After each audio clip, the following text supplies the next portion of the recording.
Well, welcome everybody to Home Care Coaches Corner, our owner spotlight. And today we have Tania and Arturo Rosario out of Montclair, New Jersey. Last week we did Eatontown, New Jersey. We're just keeping the Jersey theme going because these two locations were on fire. So Tania, Arturo, welcome. Thank you. How you doing, Dustin? I'm doing good. You guys are doing great. So I'm gonna throw out some stats here. You guys ready for some stats? Okay. You guys opened in May 2024. Yes. Right. And in the Q3, which would be July to end of September. I got to get my quarters together here. You did 1,231 billable hours. Going into Q4, you did 1,875. And thus far in Q1, you're at 4,921 billable hours in Q1 and going strong into Q2. I just saw that you're the number one rookie by a little bit over last year's guest, Sabrina. So we got a little neck and neck here. You guys opened at the same time. You're in the same training class. You guys are growing together. So I'm going to jump right in, but how are you? Before I start asking questions and letting you talk about yourself, how you guys feeling? Feeling good. I mean, yeah, we're feeling good. We're feeling good. It's it's a grind, but we're figuring out as we go along, and I think we're very excited about where we are right now. Yeah, we've been growing in hours. We've been growing with really quality caregivers. Our staff so far is helping us out tremendously. It's well-rounded. We still have room to grow. So it's exciting because where we started, it was just Arturo and I running around saying, we're a place at home. Listen to us. We can take care of people. And now we're actually, running more like an organization, and we're feeling really good about it. Which I always say, year one is chaos. Year two is your organization year, which you're coming up on your anniversary in a month. So you hit it right there on the head. You're organizing yourself. So very cool.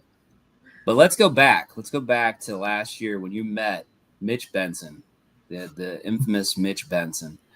Let's start with your guys' background. What inspired you both to explore home care? What ultimately led you to choose a place at home? So what was your thought process when looking for a business? So it was a really good point in our lives where we were transitioning. We were coming off of healthcare tech, both of us having had a background in healthcare tech, and Mitch reached out. At that point, we had just gone through a large experience with my grandmother. She was still alive at the time, and she needed caregiving due to dementia. And it was a huge hit on the family. We were all scrambling. My cousin, who was an angel, was the primary caregiver, but we saw all the struggles. I talked to her constantly, and she did everything she could to keep my grandmother safe and happy and well taken care of. And the caregivers that eventually helped her were also so kind and sweet, and they even came to the funeral later on. So when we started talking to Mitch, we were transitioning and we were looking for something to do for ourselves. We had the background where we worked with elderly data with healthcare in healthcare tech. And we were excited by what Mitch, what he told us about a place at home to get started. And of course, Mitch is a great seller. So, he knows how to talk and win you over. So, but we thought it would be an amazing impact, not only on people in our community, but also we thought we still have family members who are aging. We have baby boomer parents. Like, this is personal for us. Yeah, I think when the timing, it just happened to be perfect. We had just, left a very tough situation in the corporate world. And we were just, we were kind of in that place where it's like, what's our next step? Where are we going to go to next? And we were just like, we should do something on our own. So the timing was just perfect. Mitch, kind of jumped in and got us going, and here we are. Awesome. And Mitch, to reiterate, he can sell. He is a talker. He sits right outside of my door. But I part of it was I hear. We also met a lot of the owners in the process, and honestly, I think they sold us even more because they were just so open and honest. Yeah, I loved it. I love the the way that everyone spoke about the company, and I loved the family feel. Awesome. And you guys, this is your first convention coming up in less than a month away. Actually, it is less than a month away.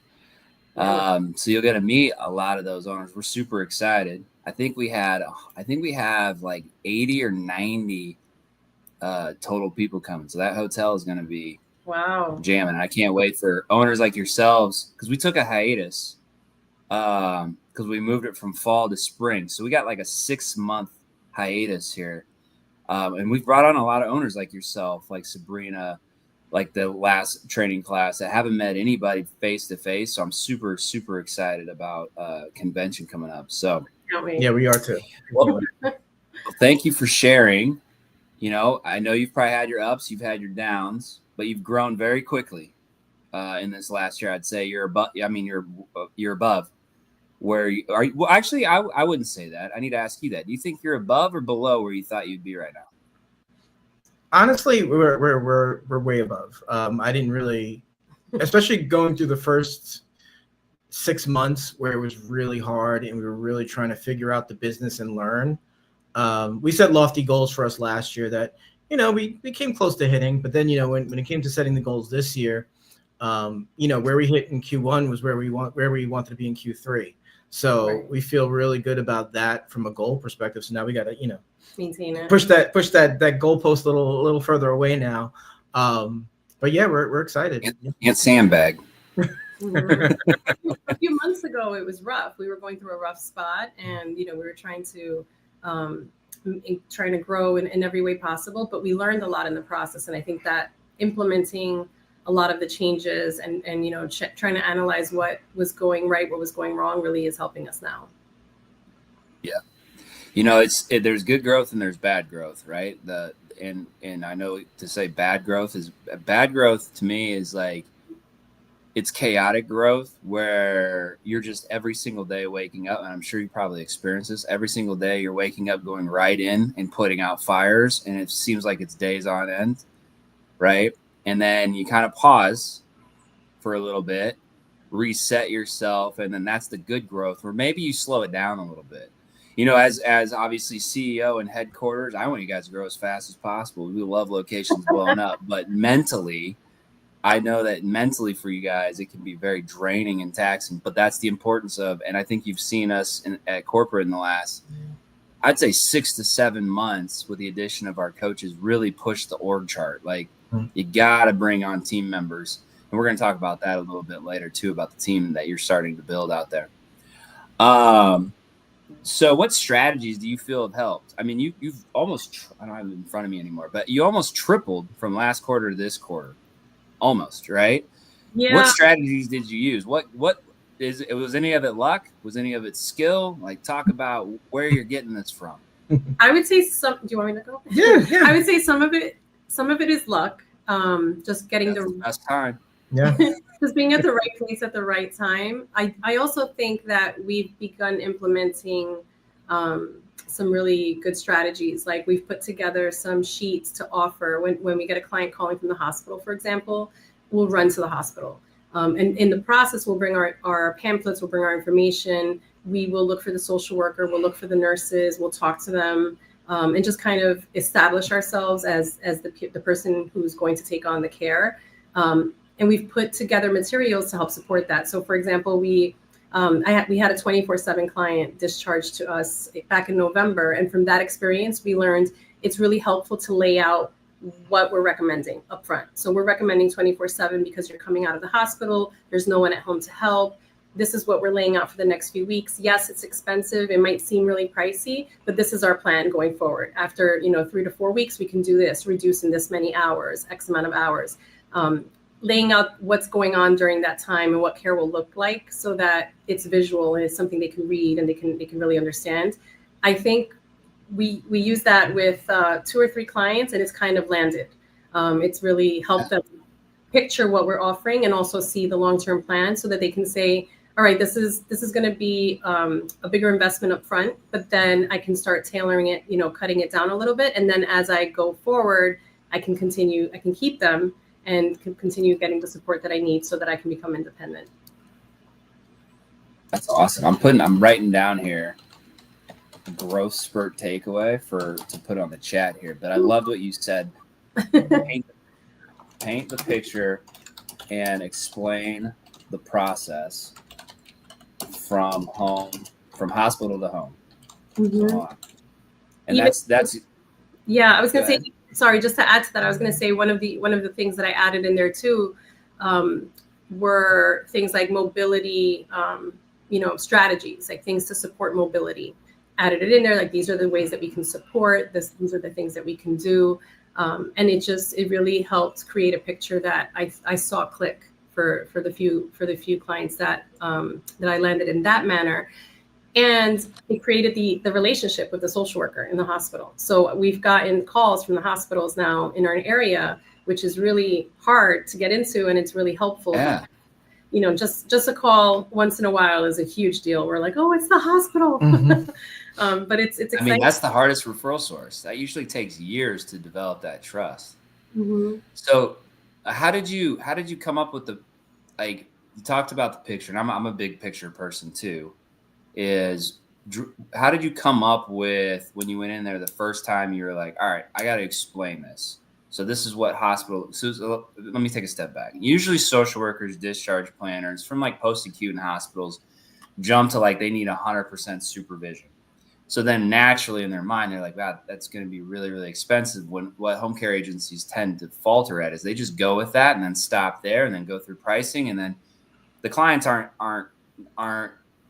lack of a better term, stupid. Like they're going to do the math on that and they're going to say, oh my goodness, that's like $30,000 a month. Right. But where we miss out, where a lot of agencies miss out, and I think you guys have figured out, is this is just temporary. This is just part of the journey. Like, let's do 24/7 over the next week, 2 weeks, maybe just a week.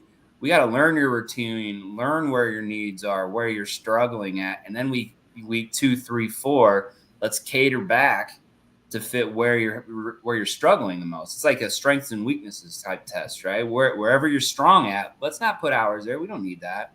Right. But where you're having troubles, let's offset it. And then you can go from 24/7, maybe 8 hours a day or 6 hours a day, and have a massive impact. They don't explain that. They tend to lose clients, and then immediately, family, if they're immediately think facility. There's no way we're gonna have to do all this.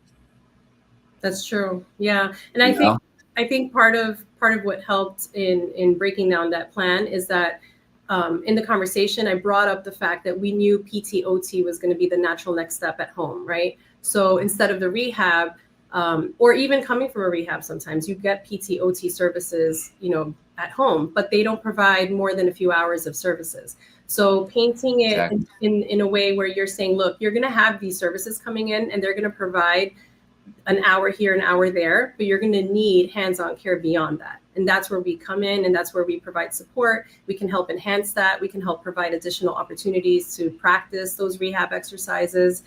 We can go to the doctor appointments. We can be a touch point for you as well. And putting that together as part of what we say and what we're communicating is, I think, what helps kind of like seal it, because they do realize, okay, someone told me I need PTOT. The social worker talked about this. But then what? What am I going to do when I can't help my loved one? Or even in some cases, we had at least 2 where they had no one else, so they needed our support entirely. And we were basically the standing family member. And one of the things that we focused on that's important to us, and it goes back to that financial planning part of it, is 24/7s are obscenely expensive. They're really hard on a family to take on. So we make sure that we do have that plan in place where we actually, talk to them about the long-term process. I'd rather have someone long-term at, 8 to 12 hours a day for 12 months for the whole year rather than a 6-week 24/7, right? Because that's how, so that's kind of the strategy we've built with our clients, and it's really resonated. We've seen them really understand that, hey, maybe they are dealing with a lot of places that are just there for the money, and it shows at least that we're leading with where we're talking about our values, and that we're actually thinking about their financial situation as well, because we don't want to take all their money. We want them to be around. We want them to be long-term clients. because we did have a situation. We learned from our experiences. We had a client that came out and he needed 24/7 care, and we kind of had the feeling he was going to have trouble affording it, but we did it anyway, and we kind of and it got to the point where he couldn't pay his bills anymore. He couldn't pay us anymore. We had to bring down the hours, not because he didn't still need it, but just he couldn't afford it. And that left a bad taste in our mouth too. Like, this is a guy that really needed our help, and we could have planned that better. And I think that's what we ended up coming to this, and it's been really resonating. We did end up finding a middle ground where we were able to lower his hours to a point where he felt like he could afford it, so that he could get to that point of independence that he could then stop services. And it's funny because he actually just called recently, and we checked in with him, and I asked, "How are you doing? Like, how's it going? Are you walking around?" He's like, "I'm walking around and I'm making my own breakfast." So in our hearts, we're happy that he was able to get to that point. But we saw how hard it was for him to make those choices. We saw how much he relied on us and how much he needed us, and we want to be able to provide that support. We had a second opportunity recently. That person specifically came also from 24/7 after having had a bad fall, and we just started her on 12 hours a day from 24 hours, because she's now walking and she's doing really well. And so we're trying to maintain her growth and her independence while still being a huge part of it. Awesome. You got to just meet them where they're at. It's kind of like franchising. I mean, I'm not going to compare that. Let me not compare it like that. I can compare it like that. We got to always meet our owners where they're at, right? We can't always have a script. We have to, like, you're in hyper growth mode. So Shane's conversation with like you guys is probably a heck of a lot different than somebody who's on a steady Eddie, right? They're just coasting. And it's the same thing in a crisis situation with somebody who comes out of the hospital. You're going to meet them at where they're at. They need 24/7, and then you can reduce it. So as long as you keep doing that, you'll get good names. You'll get a good name for yourself, and you'll also get those reviews, and you'll just keep on rolling. You've kind of answered question 3, but I'm going to see if there's any more to add, which is, was there a specific turning point where you felt things clicked and growth really accelerated? And I think you've been really talking about that, but you want to elaborate on that at all? Oh, there's more. Yeah, no, I don't even think that's not what we identified. Yeah. Really, honestly, where we identified as our growth point where things just turned around and started clicking is when we actually hired Michelle, who started out as just an office manager, and now she's going to take the full-time role of being our operations manager, starting April 1st. So we're really excited about that. Congratulations. She's fantastic. Everyone needs a Michelle. She's amazing. And we were, that was one of our lessons learned, kind of what you were saying. We got into that bad growth mode. We took on a 24/7. We had other clients, and it was just me and Tanya, and all your focus goes to this 24/7, and you kind of start losing focus on some of the other clients, and as a result, we were putting out fires 24/7. We couldn't grow the business. We couldn't do anything. And exhausted. And we were exhausted. Our energy wise, our mental health was taking a hit. So we decided it's time to hire somebody, and that part of the hiring process where we kind of needed someone that could do a little of everything, and we found the right person. I mean, we got really lucky. First time out, found the right person. Not only does she help me with the operation side, she helps us with the leads and the sales, and she's client facing. She is fantastic. And from that point on, from once she started getting her wings under her, is where we started seeing the business grow, because now we're still relying heavily on lead gen. Unfortunately, like we have not had the time to make a big impact in the community yet. So we're still relying on lead gen, and having that person there, like just to jump on the leads as soon as they come in, is invaluable, right? Because a lot of the times we're busy doing other things. We're with clients, we're on the phone, we're doing other things. And when you get those lead gen calls, you got to jump on it right away.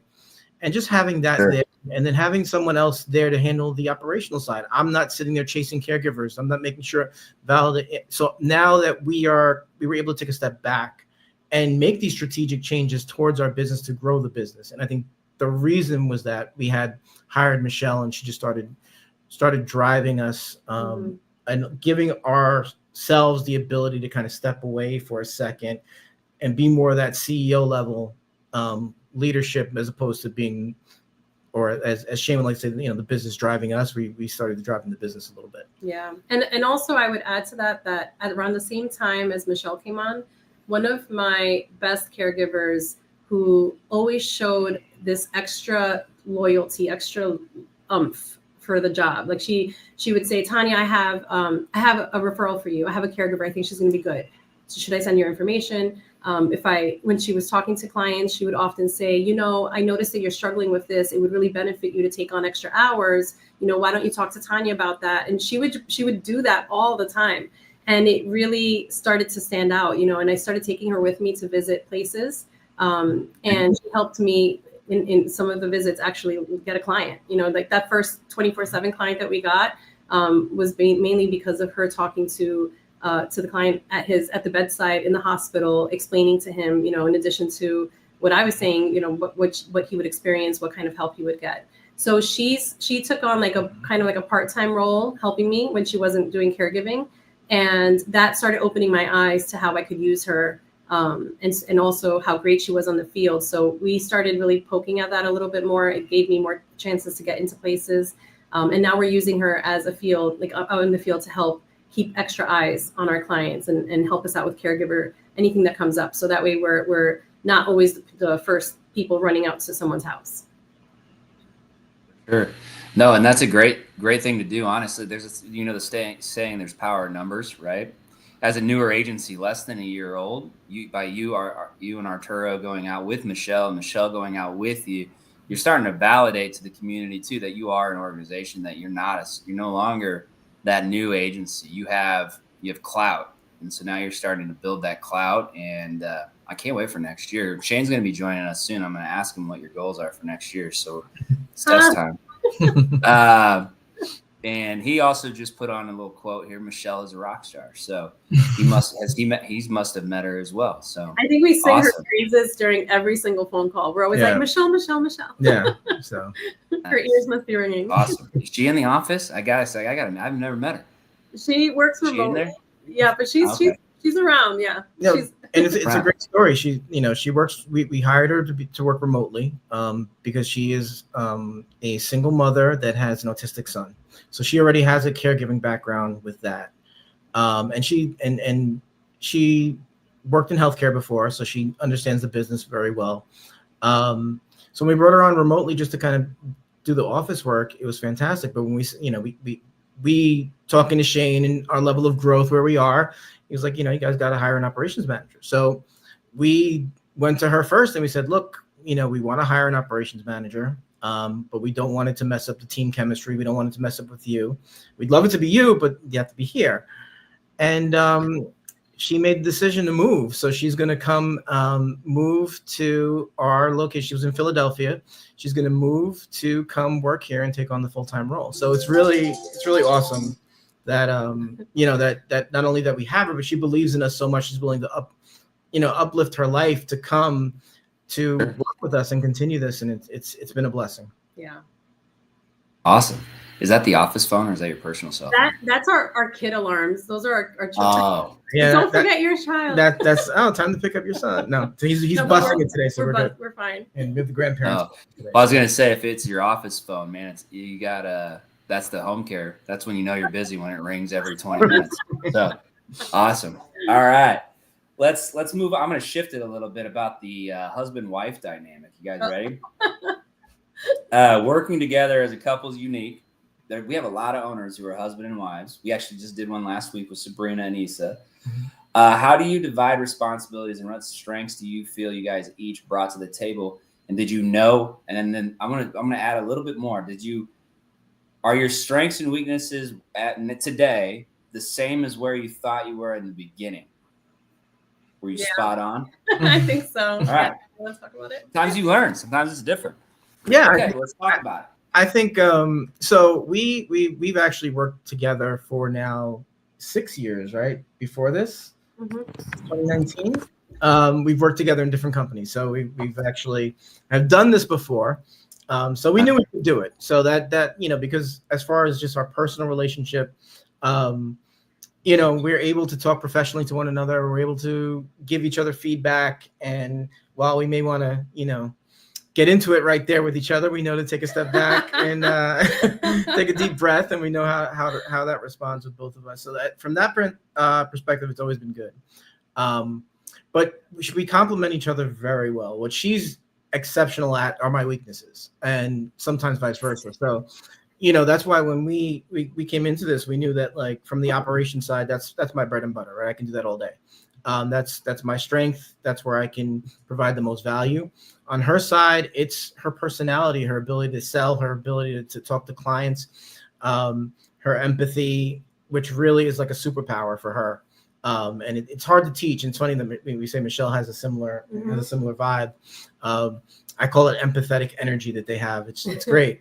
And so I'm horrible at it. So that's where she shines, and that's where I'm not good at. So when it came to like breaking down the roles of the business, operations, clearly me, her side, sales, marketing, client facing, and it's been great. And I think we kind of knew our strengths and weaknesses going in, so that I don't think it's changed much. She'll come and tell you, "Oh, you're fine on the phone too. You can handle calls." He can. He's great. Yeah. But it's not my strength, right? I know where to put my very likable presence. I feel like I could talk to him. He has a certain client who calls him constantly, and I say, like, that's his other girlfriend. Because she'll call to say, I need this and I need that, and she, because she has a genuine connection with, she feels safe and comfortable, and she knows to ask for Arturo, and we joke around about that, because I think he's able to talk to just about anyone, and he sees it as, it's my strength, and this is like where you shine.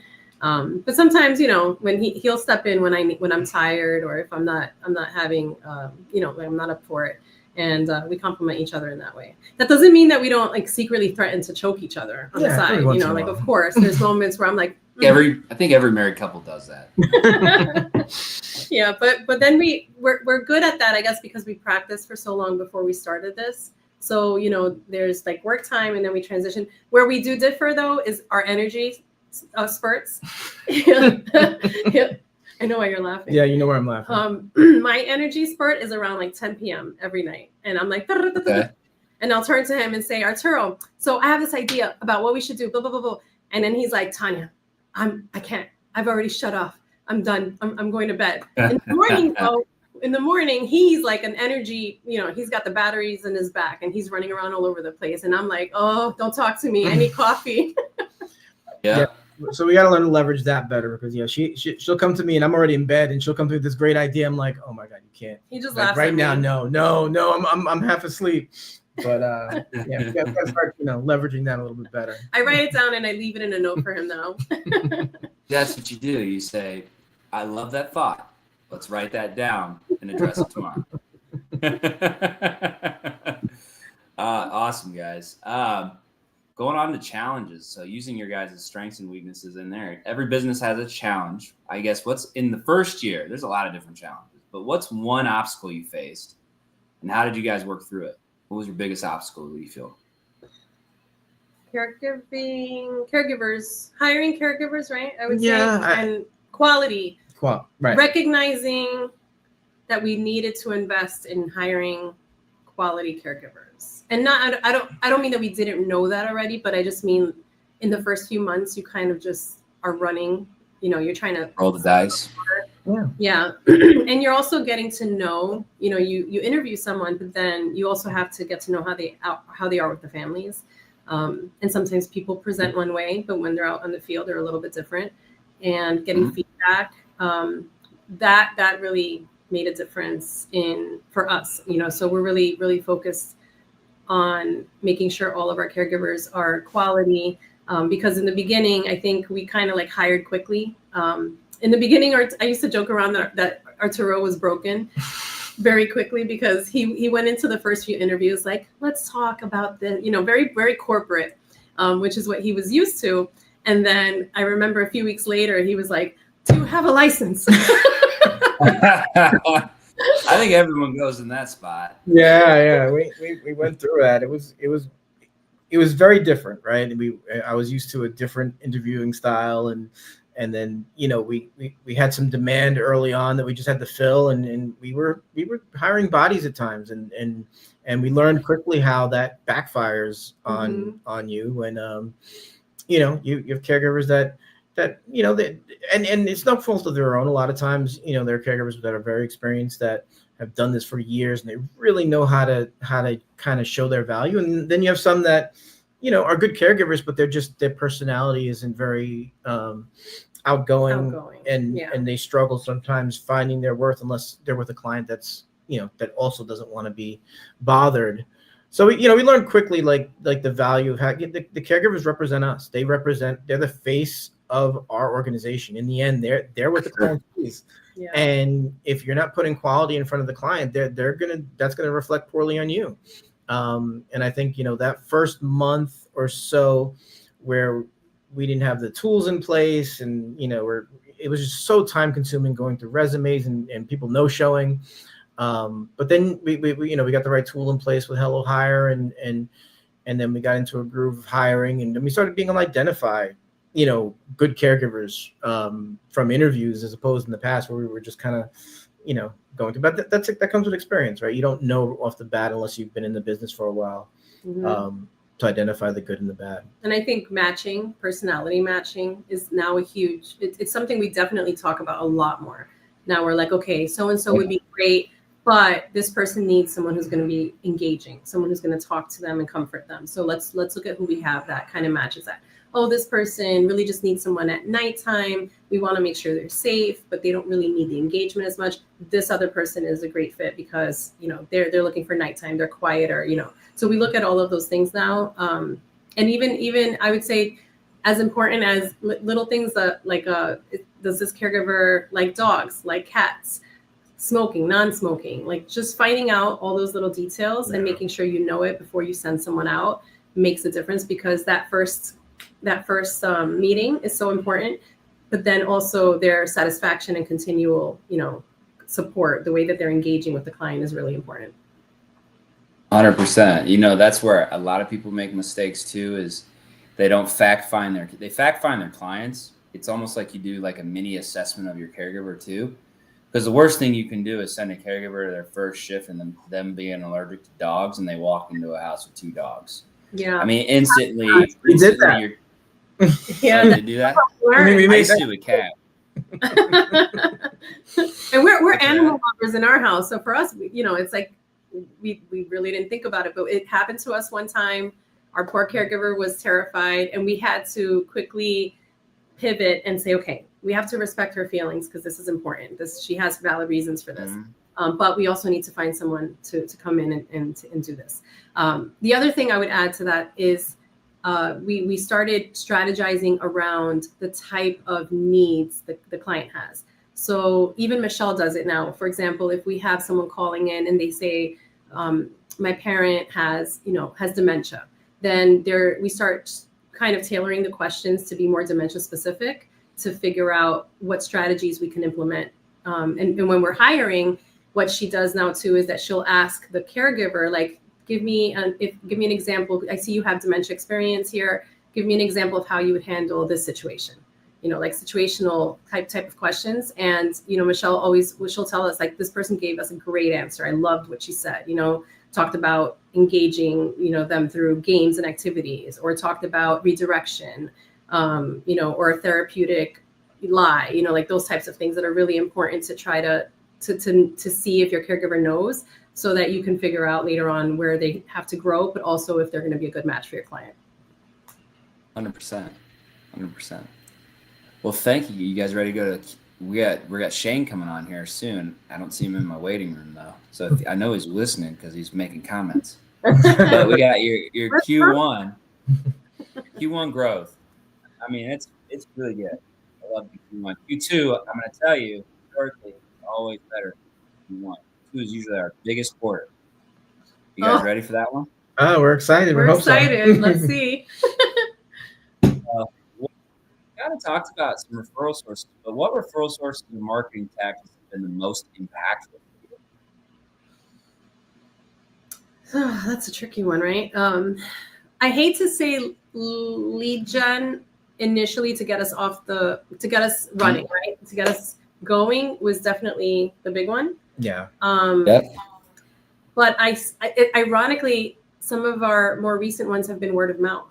Mm-hmm. So I think the most valuable ones are word of mouth, because you know that goes right back to the original client being satisfied. As a matter of fact, one of our big clients right now came from our very first client ever, who actually didn't even get services, because he met us, we put everything together, and then we remember what you talked about, like the no call, no show in the beginning and how we got burned. That was the situation. Mm-hmm. But he remembered us, and he remembered how we made him feel. He remembered talking to us, and he referred us to someone. And that person, it has been under our care now since about November.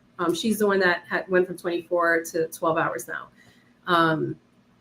And in addition to that, he's helping us out. He's put us in front of, they have like a journal they print out every season. We're putting an ad out in there, and it's a community of seniors that has about 800 seniors.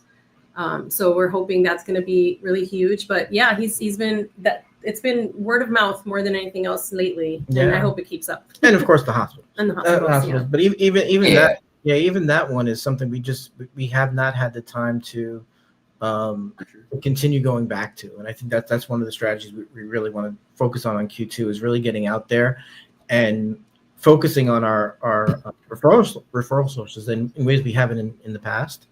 And I think that's one of the big next steps for us, is like figuring out the marketing, where to put our marketing dollars, where to put our marketing time and energy. Because we still have a lot to learn, even about, where we are and where we need to focus on to make sure that we continue to grow. Absolutely. Lead gen is, you guys basically created a roadmap right there. Lead gen is so important in the beginning, and they're expensive, but eventually you're going to outgrow those, where you're getting word of mouth, according to Activated Insights, formerly Home Care Pulse, 70% of the business, 70% of referrals. So I know my marketing department would probably get upset that I said this.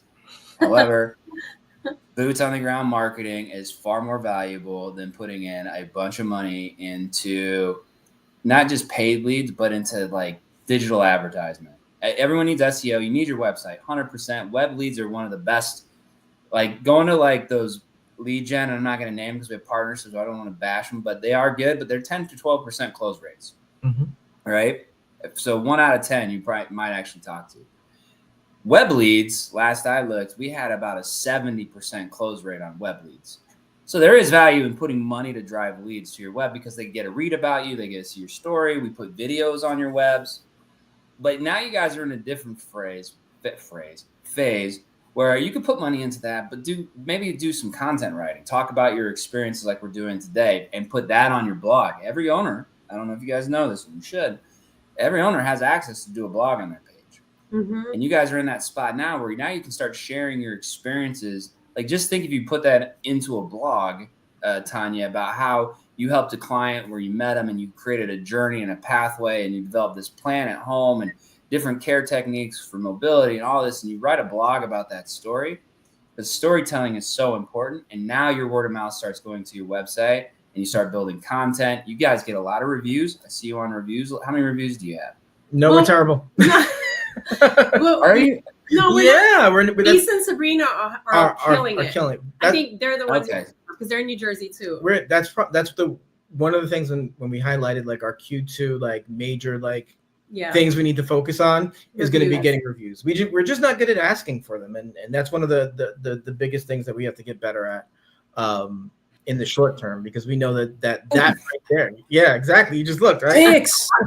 6 and 5 stars. And our 5 stars. Yeah, and our feedback is always super positive, and we just haven't been able to convert that to them actually writing a review for us. And that sounds like a Michelle. That sounds like a great I'm not going to put this out there, but for Michelle, every time you talk to a client, ask them if you write a Google review, introduce them to Consumer Fusion. Right?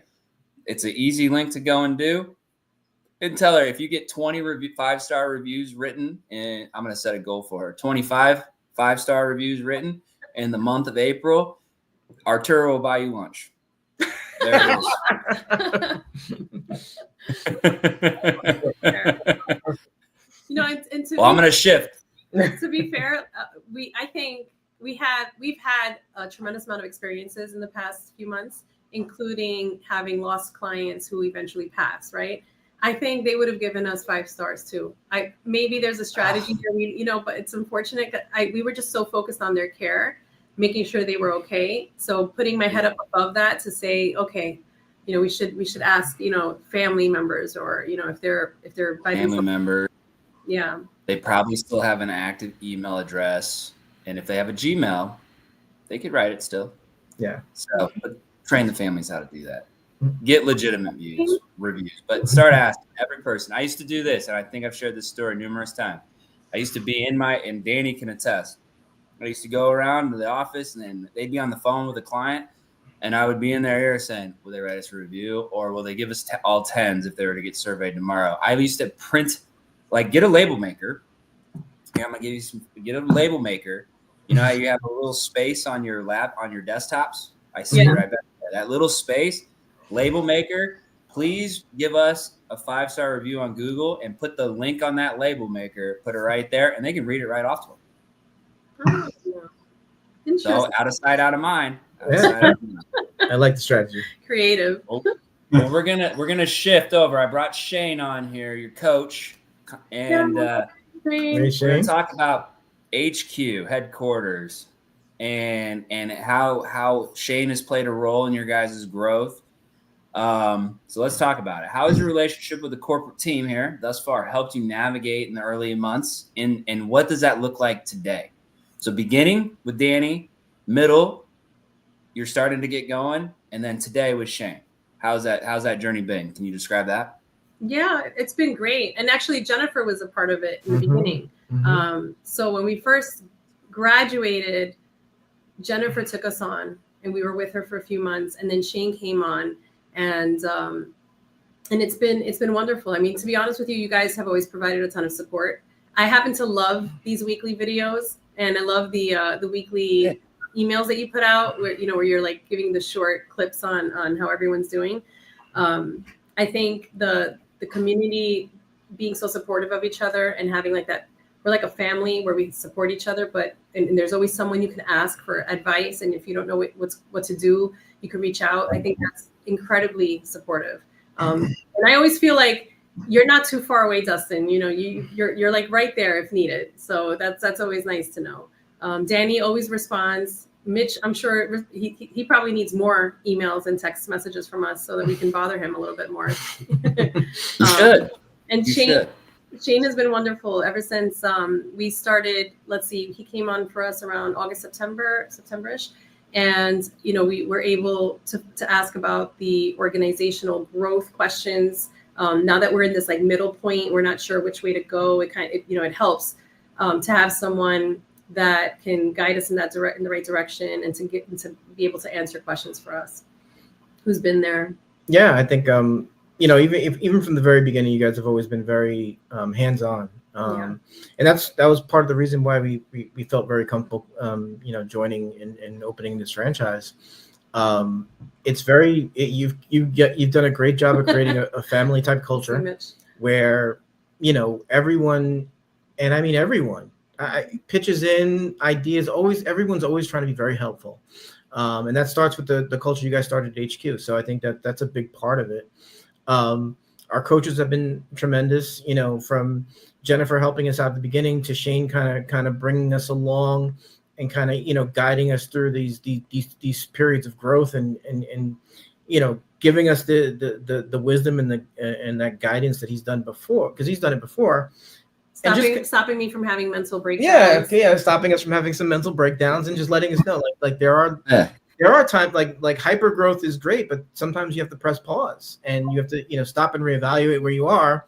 And we've had to do that. We got to a point in early January where we had a lot of demand, and we had to shut off lead gen because our caregivers were either on vacation. We just didn't have enough there. We weren't hiring enough at the time. We didn't have the pipeline in place well enough yet. So we actually had to press pause. And a lot of that's advice that Shane has kind of guided us through. Also, the part where he's like, hey, time to hire this person or time to hire that person. So now we're talking about, hiring a marketer. That's our next step.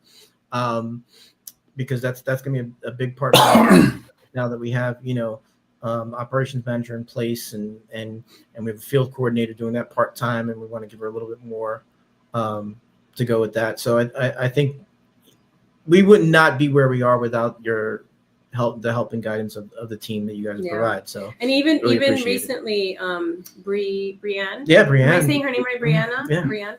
She's been Brianne. Yeah, I've reached out to her for, we've been working with, like I said, we've had clients who basically were on hospice coming in. So we've been really learning a lot about how to work with hospice, and New Jersey has specific regulations about how things need to be done. So being able to reach out to someone that's willing to look into things with me and look through the regulations and kind of help summarize it, and I can say, hey, this is what I understood. Is this correct? Am I doing this right? Can I show you what I put together? Can you take a look at this? That's been invaluable. So that's something we really appreciate from the corporation, from the franchise, that you guys have helped set up the right people. Yep. Yeah, Brianne is our RN education specialist, and she's becoming a pro in New Jersey. For good reasons. Kind of dragged her along. She's probably oh my gosh, Tania. I got her going Florida now, right, Shane? She's learning Florida pretty quickly. We have a potential Washington, our first Washington State, and that one's stuff. I'm like, better start reading, and she loves it. I'm like, boring, snoozer. Yeah, I'm always like, it's better to ask for forgiveness and permission. The state's not going to shut you down, but that's why we have Brianne. She supports you on that, not me. So, you said a lot of good things there, and I appreciate it. And you're right. I am always just right there. I always am meeting Shane, Jennifer, any coach going through owners, and I always try to find out where they're stressed. I think I've called you twice. I've shared this story. I've called you and said, how you feeling? She goes, oh, I just got done crying about an hour ago. I'm like, yep, got ya.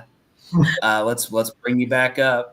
And and that's one thing too about our coaches that we've really honed in on, is that we don't want to make the mistake is we do got to sometimes turn off the coaching and just shut up and listen and let you have a good cry, a good session. All right. And then after that session, it's like, all right, we've done that.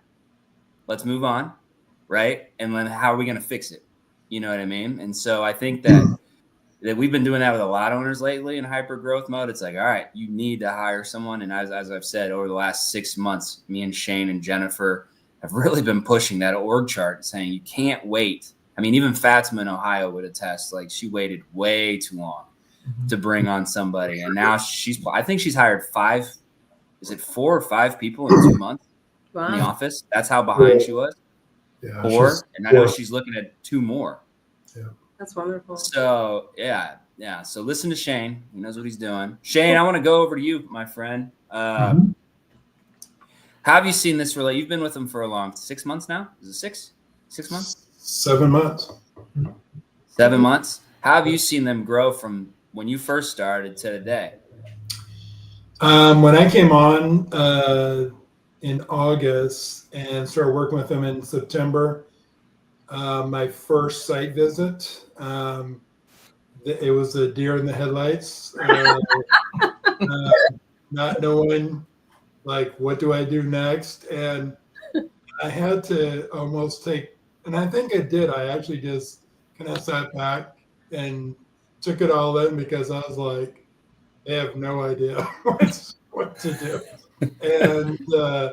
and so there was and Jennifer was there with me, and even Jennifer's like, how do we get them going?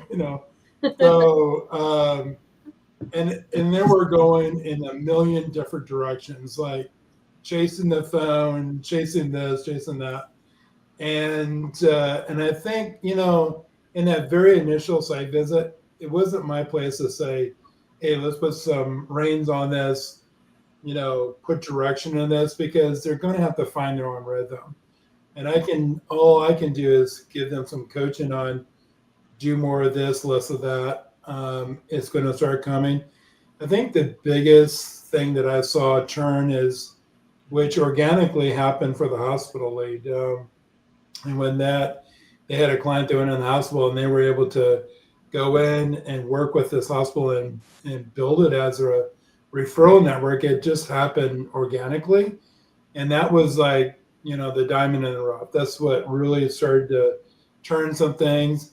And I've seen over the last now concluding first quarter, I've seen fourth quarter and now Q1, whereas everything has kind of come together for them. They're starting to see the importance of having Michelle. And forgive me, guys, I forget the other young lady that you guys have. Sandra. Yes, and having in the field, and now that their place of they got to market. They got to get out there and continue. They can't just keep hoping that the hospital continues to send them things and then the prayer of lead gen. So they're at that place now where they need to hire a marketer and then continue the growth because they have been on a rocket ship, and it's been a controlled growth. There's a little bit of some craziness, especially in first Q1 here, that just kind of unleashed on them, and they've had a 24/7, a couple of them, that kind of thrown them into that next level. And I kept telling them, don't look at that growth, and we've got to take it down to reality. And to both your points, it's like, I'd rather have a really good client that's doing 8 to 12, 18 hours a day than a 24/7. And I would rather build on those hours with a client because they're going to be with you for years. 24/7s generally don't last very long, very expensive to manage, and but great owners. It's kind of like the switch got flipped on fourth quarter, and it was like the aha moment. And especially with them bringing Michelle in, it's some just filling key roles, and they're at that place now where they know they got to bring a marketer in to take it to that next level, and I'm excited to see where that goes with the right person.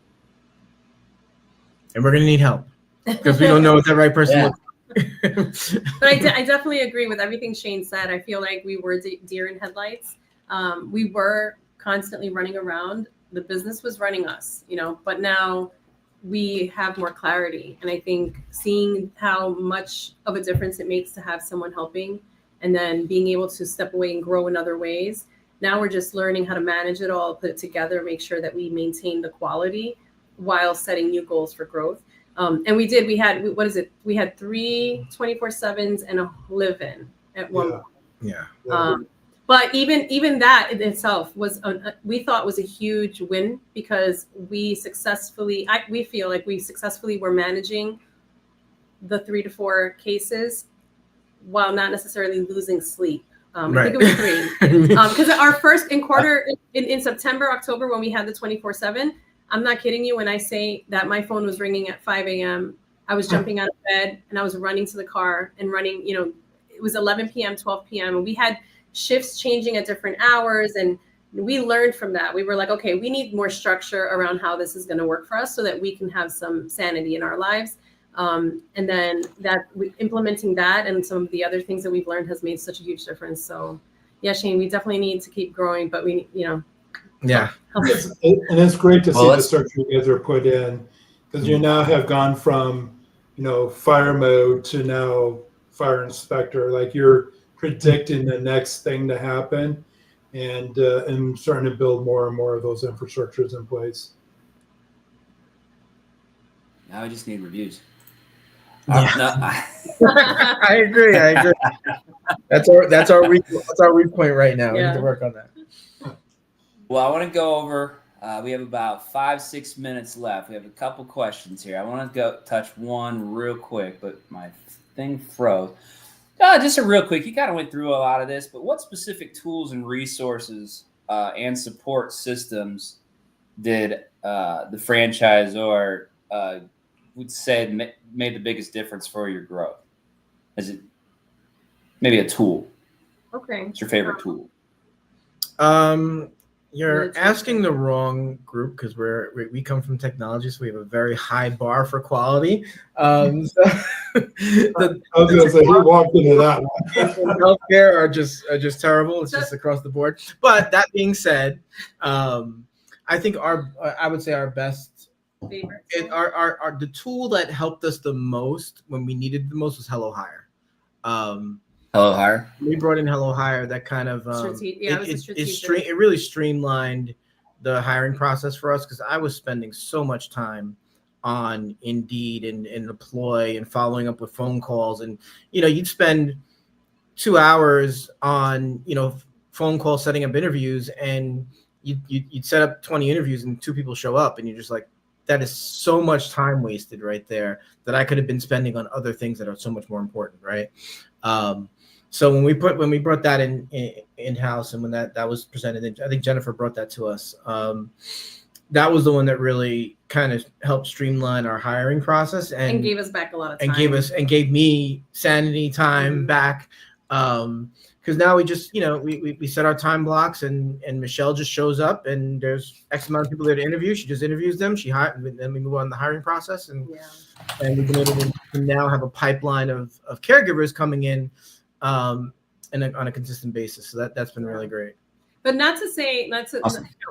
Because we come from technology, we can't help it. We're always like, hey, this isn't really user friendly. This could be improved if they just did this and did that. And that's me. In my head, yeah. Because but I will say, WellSky at least has everything in it.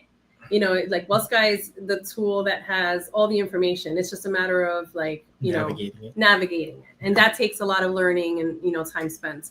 But I agree with Arturo. Hello Hire was probably like the best one, just because it made an immediate impact on our time and gave us back time.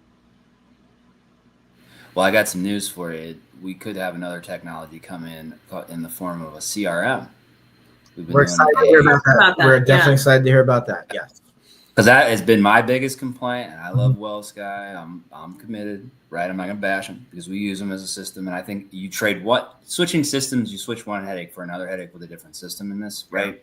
Yeah. But the one thing I've always complained, and I hope they are listening to this because I have complained about this, is their CRM capability. It's terrible. Yeah. You can put your referral sources in there. You can set meetings, but and you can know the lifetime value of those referrals. I do like that. But the one thing is like prospecting and follow-up and automation, like it's just not there. But we could have something coming soon, Arturo. Yeah, I'm excited. I get lost in that. So I'm excited about that. Oh, the other tool I mentioned, I mean, it's not so much a tool, I guess it's like a service, but it's the 52 weeks. I don't use them the way they're meant to be used, though. So I'm a terrible example for it. But I do use the materials when I'm out in the field. I pull it out. I share it with people constantly. And I think having something that represents the company, represents us with regards to topics and strategies is a huge hit, whether you do it or it's another company. But I think it's really helpful to have something tangible. Awesome. I'm going to go to number 9 really fast, and we got the last one, which is a good one. But you've kind of explained this. Montclair is a unique community. What do you think you've done to build trust locally, and establish your presence? You kind of talked about this throughout the whole thing, but what's the number one thing you think you did to really establish that trust? Is it your process, personality? I think it's funny that you say that, because I still feel like we have a lot to do, a long way to go. We've established ourselves with some of the hospitals. I do think it's our hands-on, our presence being there, making sure that they know who we are, making sure that we're advocating for the client, and just being kind of aware of how we come across and making sure we're focused on building the relationships. But I think there's a lot that we haven't done yet. Maybe because initially we had the idea of like, let's save the most important, the closest to home, almost as like for later, so we can get more experienced. And we're there now, so we're starting to look at like what we can do to like more proactively make an impact within Montclair itself. But there's a lot there. This is a very dense population. Our territory is small in terms of size compared to others, but it's very densely populated. So there's so many places to hit. I just don't have the bandwidth to hit it all, which is why we need a marketer. Mm-hmm. But I do think that in the next year, it's going to be a major focus for us. But I think the one thing that, to also piggyback on that, is that the culture we're building has been very focused on the values of care that you guys provided to us. And we kind of live that, and our staff lives that.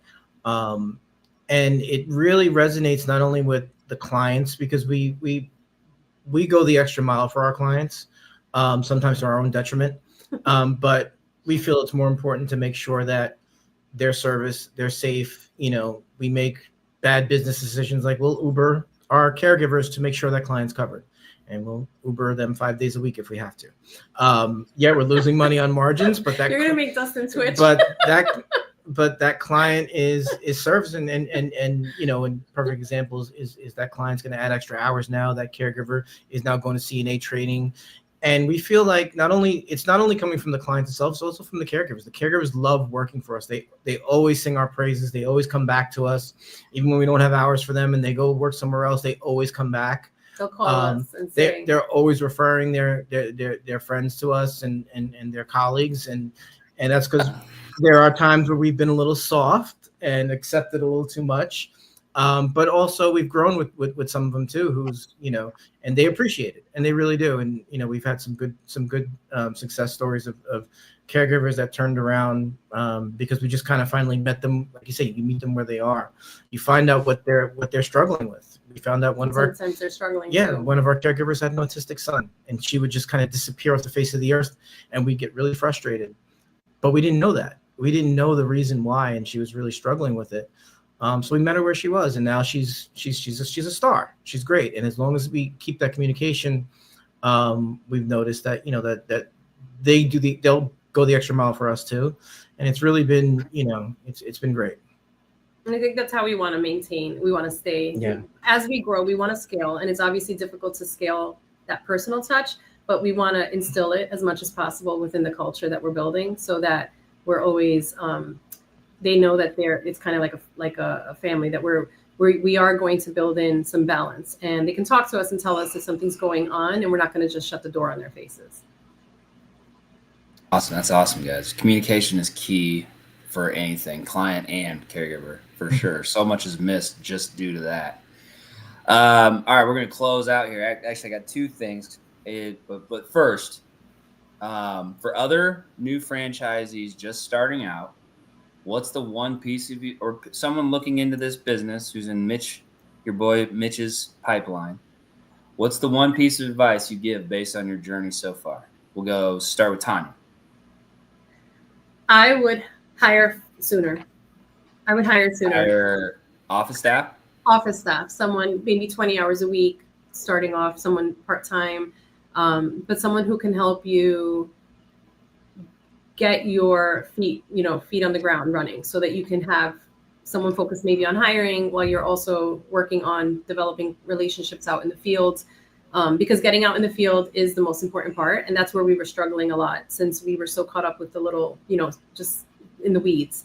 So I would say hiring early, and just not waiting so long for that, and giving them very clear instructions on what to do. You have to know what challenges they're going to hit, so you can prepare them for it ahead of time. Those challenges will change as you grow, so be ready to adapt, and document processes so that you can keep everyone on the same page. Sure. Awesome. Arturo. Yeah, I piggyback Tanya on Frank. I don't have something different. Is hire. If we could start over back in May, we would have hired, where we would hopefully have found our Michelle back then. I wouldn't trade her though. No, I wouldn't trade her. I wouldn't trade. I wouldn't go back to trade her, no. right? And I wouldn't do that. But having the help early on, you have to. And your guys' advice was spot on. You have to learn the business, right? You have to get your hands dirty. You have to be in it. You have to understand it to really know how to manage it. But I think the earlier you get someone in that can really help take away some of that day-to-day grind that you as a business owner isn't really where you should be spending your time. The quicker you get to that point where you feel like you can understand the business better and start making decisions to grow the business and when to expand, when to, what you need, and kind of find the niches and the nuance in running the business that you can't do when your head is down and you're calling caregivers to see if you can find one that can show up, and then you have the clients yelling at you on the other line, and no one's handling that for you. You can't do anything else. That becomes your focus, your firefighting. So I would definitely have earlier. Yeah. It's hard to explain that to people when they think, oh, well, what keeps you busy? Well, it could be something as simple as, I need to make sure that my caregiver has a car tomorrow because so-and-so needs to go to her doctor's appointment and she's on oxygen and she really needs a car to be very close to the front door. And, little things like that. And you're just calling everyone, no, I don't have a car. Well, that's another challenge we've had is just transportation wise for caregivers in this area. A lot of them don't have cars. And cars, yeah. So we do have public transportation, but sometimes they have to go further out. So navigating that, like just being on the phone, trying to find out what the client needs, trying to find the caregivers, going back and forth, those little things add up time wise. And next thing you know, it's been an hour and you finally fix it, but then here comes another phone call from something else. And you still have to think about your marketing plan for the week or, finish preparing the little gifts that you want to kind of show up with to be like, hey, it's me. I dropped by today and I'm just bringing you this lovely little gift.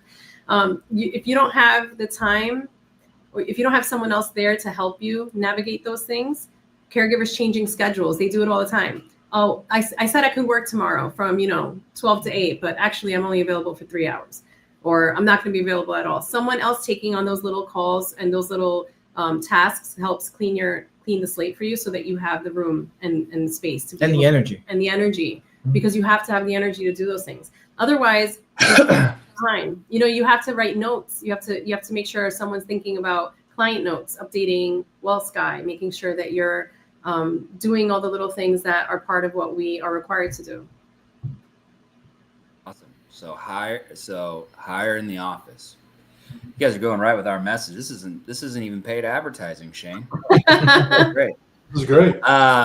Last piece. I know we're over time here, but this is important. I told Shane I would be quizzing you guys and make sure you guys are aligned as coach and players, right? Yep.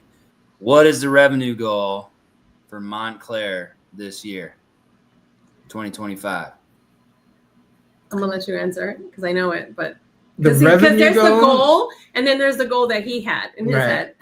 So I want to hit 1,000 hours a week by the end of the year. That's my end of year goal. So that we're doing right now. We were up to about 570. We dropped down to about 400 now. So we had a client pass away. Yeah, we just lost one of our 24/7s. He passed away. Okay. But yes, that's the healthy growth you want to do though. Is 24/7s aren't, you don't put those into your growth budget. Like those are like icing on the cakes, right? Yeah. So that one's gone. But all right, go ahead. The way that Shane's been telling us, and we've been thinking about it, is we were at 600, but we were really thinking of it almost as like a third of the hours, right. So that we could project, okay, this is our core hours. We don't want to fall below this. Right. So that's how we're thinking. And then for the end of the year, he wants to hit 1,000. But I think we said 800. I think we said 800. Yeah. Shane, are we missing thousands? Thousands did good. Well, like I said, I knew you'd like that. We wanted to be at 600 by July, so I think we'll be able to hit that. And I think you can get there. I think you can get to 800 by July. I think so too. I hope so. I feel like he's making a bet. Shane, what do you think? Well, with the growth that they've had currently, and once they pull the trigger on a marketer, they'll definitely be chasing Fatima. By fourth quarter, I think they'll definitely be hitting 1,200, 1,300 hours by the end of the year. You just raised it even further, Shane. Well, your growth since November and through March, you've been on and this was with no marketing. This is like no full-time marketer. So if you put the same numbers and you apply a really good, strong marketer in there, you're going to double that effort. And so that's where I really believe that you're going to hit, you'll be chasing the 1,300 hours, 1,400 hours by December. And really be turning the corner of 1,000 hours probably by midsummer, late summer. And so you're on that trajectory right now to do that. So I think you're headed in that right direction. And it's going to get a whole nother crazy When you get up to 1,000 hours, all you gotta do is ask Fatima. I'm just trying to plan for Omaha week because we're coming. And On then the way. Mhm. On the way. how's that gonna Well, look? that's a good ending. We'll see you in a month. And thank you guys for joining us today on this. I always love to spotlight, and I think, you know, Tanya, you said you like watching these. We're trying to do these once a week. It's stories like yours that make personally, like, drive me to know that we're doing the right things here. And I know it drives Shane and all of our coaches and everyone at HQ seeing that success. I know it's hard, but we never lie about that. We always tell everybody it's going to be hard your first year, but now you guys are almost to that point. Year 2, organize yourself. So, Yeah. And I will say, thank you guys. Sabrina was 100% right. She's been my shoulder so many times throughout this whole year. Even, you know, You need those. yeah. Otherwise, we'll be crying on your phone. Yeah, Keep killing that's it. fine. Keep killing it. Yeah. All right, guys. Well, enjoy the rest of your day, and thank you. And we'll talk to everyone next week. Thank Awesome. you. Thank you. Bye, everyone. See ya.